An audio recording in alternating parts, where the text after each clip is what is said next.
साल 2024 की पहली एकादशी, सफला एकादशी 7 जनवरी 2024 के दिन शुरू होकर 8 जनवरी को खत्म होने वाली है।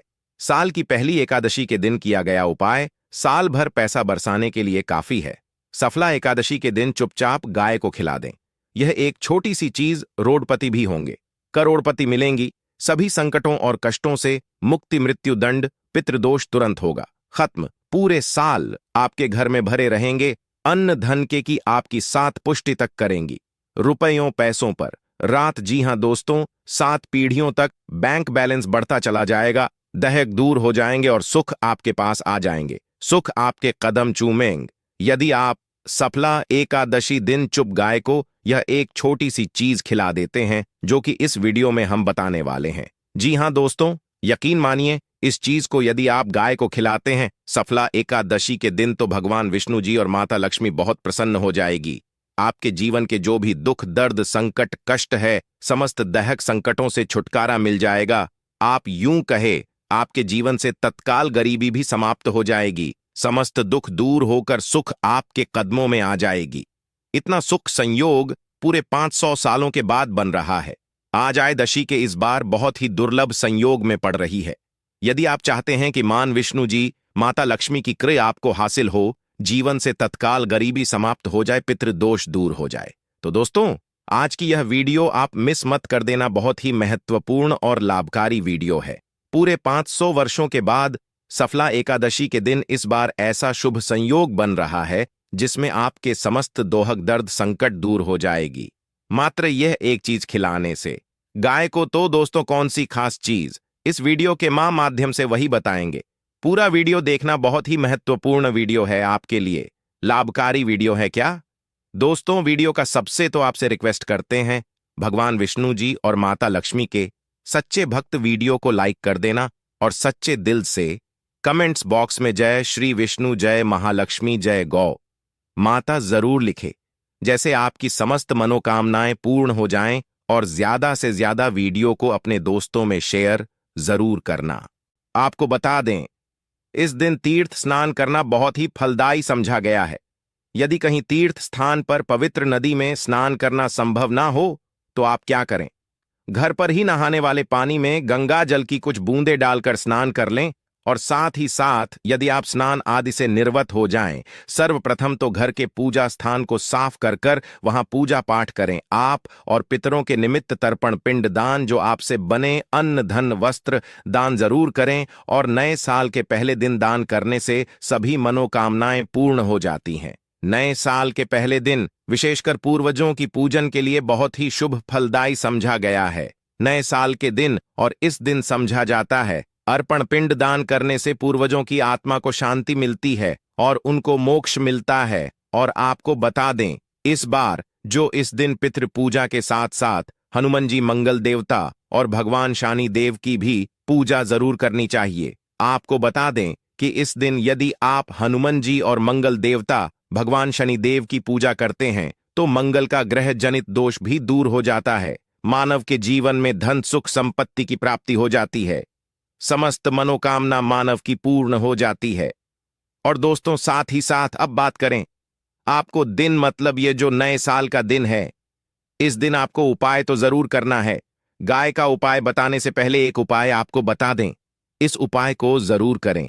क्या करें कि शाम के समय पीपल के पेड़ के नीचे आपको सरसों का चौमुखी दीपक, आटे का दीपक बनाना है।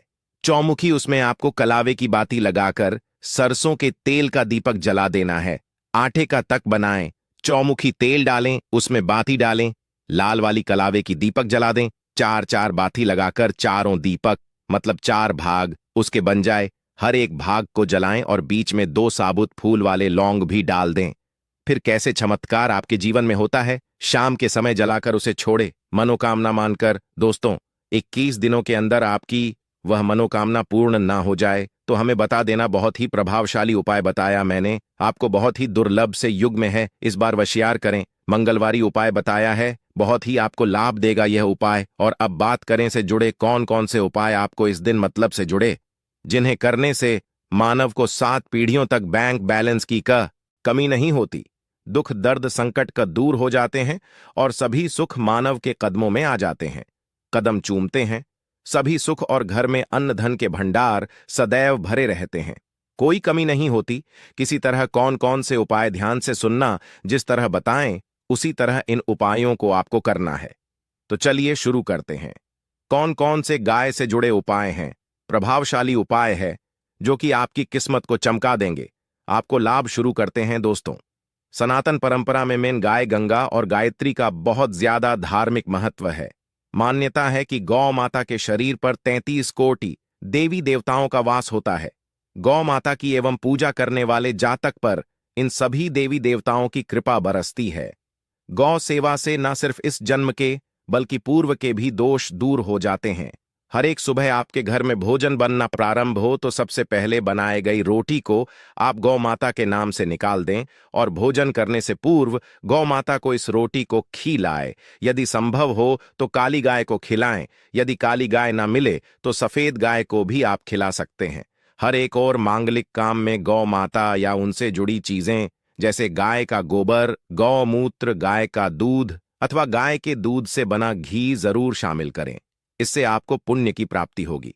सनातन परंपरा के अनुसार जिस घर में गाय होती है उस घर से जुड़े सभी वास्तु दोस्त स्वतः ही खत्म हो जाते हैं, किसी भी पूजा में से हासिल। पंचम युक्त विद्यार्थियों, पंचम के बिना कोई भी पूजा पाठ और हवन सफल नहीं। या दोस्तों, गौ कृपा पाने के लिए प्रतिदिन, सप्ताह अथवा महीने में परिवार समेत एक बार गौशाला जाने का नियम जरूर बनाए और वहां गायों को हरा चारा जरूर खिलाए।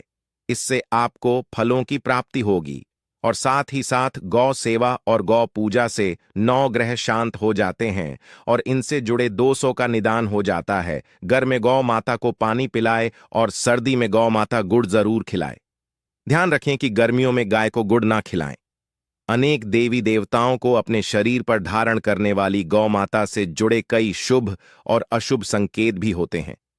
मसलन गाय का दूध धोते समय यदि गाय ठोकर दें और सारा दूध बिखर जाए तो अब शगुन होता है।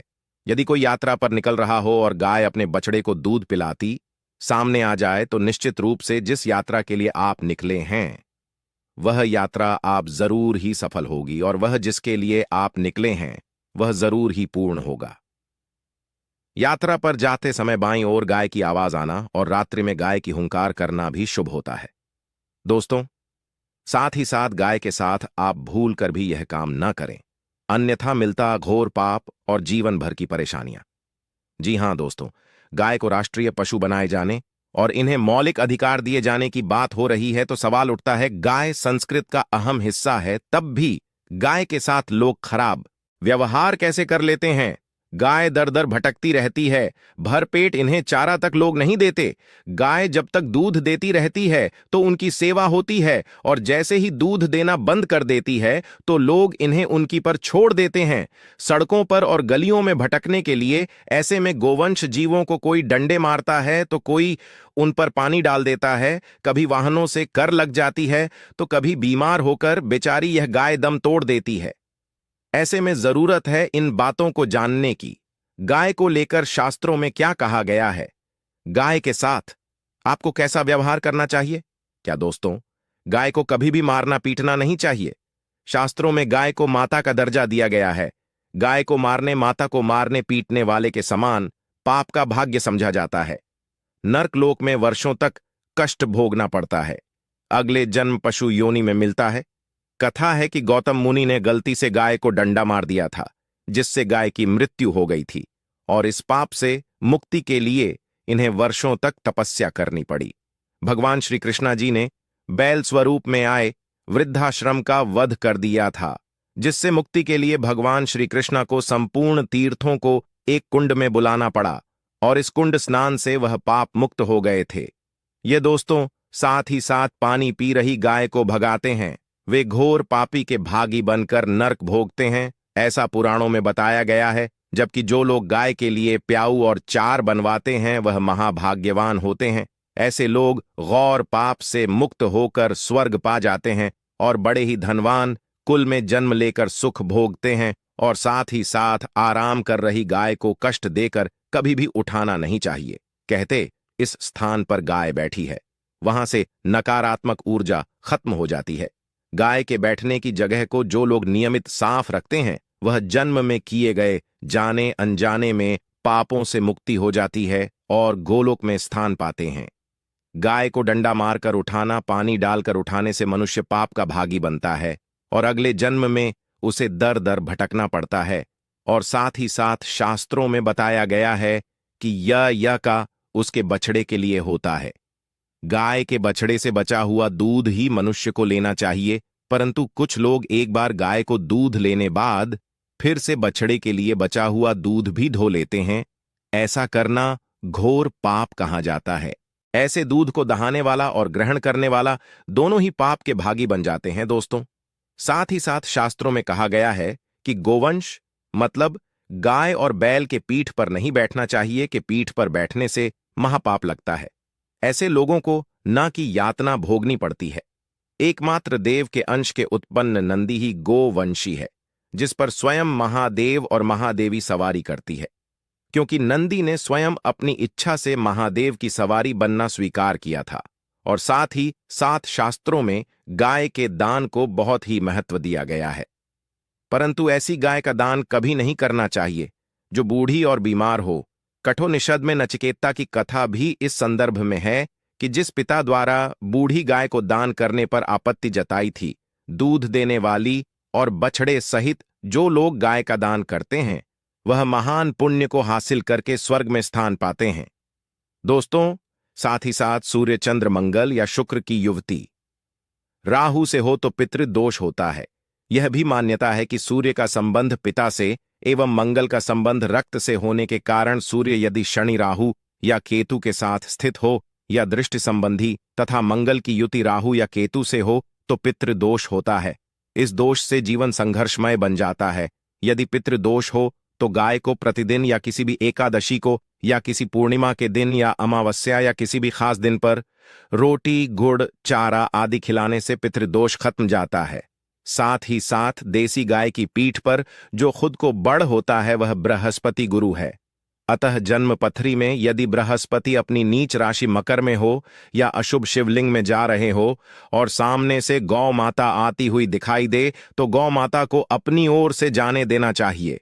आपकी यात्रा जरूर ही सफल होगी। और साथ ही साथ यह संकेत भी जान ले, यदि आप यात्रा पर जा रहे हैं और सामने आपके गाय पड़ जाएं अथवा अपने बछड़े को दूध पिलाती हुई सामने गाय दिखाई दे जाए तो समझ जाना कि वह यात्रा आपके जरूर ही सफल होंगी। और साथ ही साथ जिस घर में गाय होती है उसमें वास्तु दोष स्वतः ही खत्म हो जाता है। और साथ ही साथ आपको बता दें कि गाय को आप भी रोटी बनाएं, प्रतिदिन ताजी रोटी ही बनाएं। गाय को अगर आप रोटी बनाई हैं तो कोशिश करें कि उस रोटी को आप तुरंत ही गाय को दे दें। अगर आप उस रोटी को रख देंगे और उस रोटी को अगले दिन देंगे तो वह रोटी बासी मानी जाएगी। गाय को कभी भी बासी रोटी ना दें, इससे घर में नकारात्मक ऊर्जा वास करती है और जो भी काम आपके बनने वाले होंगे वह काम भी आपके बिल्कुल भी नहीं बनेंगे। इससे आपके घर में हमेशा दर्द देवता का वास रहेगा और आप जिस भी काम उस काम में आपको हमेशा असफलता ही हाथ लगेगी। इसलिए कोशिश करें गाय को रोजाना ताजी रोटी बनाकर खिलाएं और रोटी को बिल्कुल ना रखें। बासी रोटी गाय को ना दें और साथ ही साथ सड़ी गली चीजें गाय को नहीं खिलानी चाहिए कि घर में कोई फल है, कोई सब्जी है, सड़ जाए तो लोग क्या करते हैं, गाय को देते हैं। नहीं, ऐसा नहीं करना चाहिए।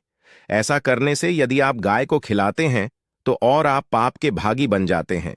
आप बिल्कुल सड़ी गली चीजें गाय को ना खिलाएं और साथ ही साथ आप आटे की 11 लोहियां बनाकर उनके ऊपर हल्दी लगाएं, इसके बाद को खिलाएं। हर एक लोहे को खिलाते समय गाय के सिंघों पर आप हाथ फेरें, पीठ पर हाथ फेर, मस्तक पर हाथ फेर, माता गाय के आप चरणों के स्पर्श करें। या दोस्तों, ऐसा करने से आपके समस्त काम बनने लगेंगे। जो दहक का समय चल रहा है वे भी खत्म होगा। आपके जीवन में खुशियां ही खुशियां होंगी। और एक बार आप 7 बार गाय की परिक्रमा भी कर लें तो आपके समस्त काम। और साथ ही साथ आप गाय को जब भी रोटी दे, रोटी पर या तो आप थोड़ी हल्दी लगा लें या थोड़ा गुड़ रख ले। अगर गुड़ ना हो तो आप थोड़ा रख सकते हैं, थोड़ा घी रख सकते हैं। या दोस्तों, गाय को कभी भी सूखी रोटी ना खिलाए। सूखी का मतलब गाय रोटी रखें, उस पर कुछ ना कुछ रखकर खिलाएं। हल्दी रख ले, गुड़ रख ले, मिश्री घी या जो भी रख ले, मतलब खाली रोटी नहीं खिलानी है। ध्यान इस बात का, जब ही आपको शुभ फलों की प्राप्ति होगी।